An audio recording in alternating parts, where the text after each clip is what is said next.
جی میرا آپ سے سوال میاں بیوی کے مابین حقوق و فرائض کی تقسیم سے متعلق ہے۔ قرآن نے مرد کو نان و نفقہ کا پابند کیا ہے اور اسی وجہ سے اس کو سربراہ کی حیثیت دی ہے، لیکن جس عرصے میں قرآن نازل ہوا اس وقت کے حالات کے مطابق عورتوں کے لیے معاش میں مواقع نہ ہونے کے برابر تھے، اور ان کا تعلق گھریلو معاملات سے ہی تھا، اور شادی کے بعد وہ اپنا گھر بار چھوڑ کر مرد کے گھر میں آ جاتی تھی۔ موجودہ دور میں اگر بعض مغربی ممالک کو دیکھا جائے جہاں سوشل سٹرکچر تبدیل ہو رہا ہے، عورت اور مرد دونوں ہی یکساں معاشی معاملات میں مصروف ہوتے ہیں، عورتیں اپنے گھر بار چھوڑ کر نہیں آتی بلکہ دونوں مل جل کر معاشی عمل سے اپنے لیے مستقبل کا سامان مہیا کرتے ہیں۔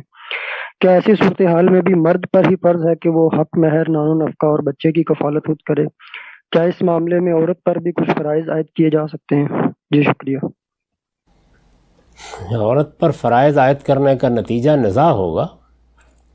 دونوں میں سے ایک کام کریں، مرد پر اللہ تعالیٰ نے عائد کیے ہیں، عورتوں سے کہیں کہ وہ خود اٹھا لیں، اللہ تعالیٰ تو نہیں روکتے، لیکن ایک ہی پر عائد کی جائے گا، کیونکہ کوئی ادارہ ذمہ داریوں کو اس طرح تقسیم کر کے نہیں چلایا جا سکتا۔ کیا ہوگا، یعنی کیسے اس کی تقسیم کریں گے؟ بچے کی فیس دینی ہے، آدھی تم دو آدھی میں دوں گا، گھر کا کرایہ دینا ہے، اچھا تم نے اتنا کیا نہیں کیا۔ عورتوں کو بہت سے معاملات پیش آتے ہیں، ان میں بھی کیا وہ اسی طرح کنٹریبیوٹ کریں گی؟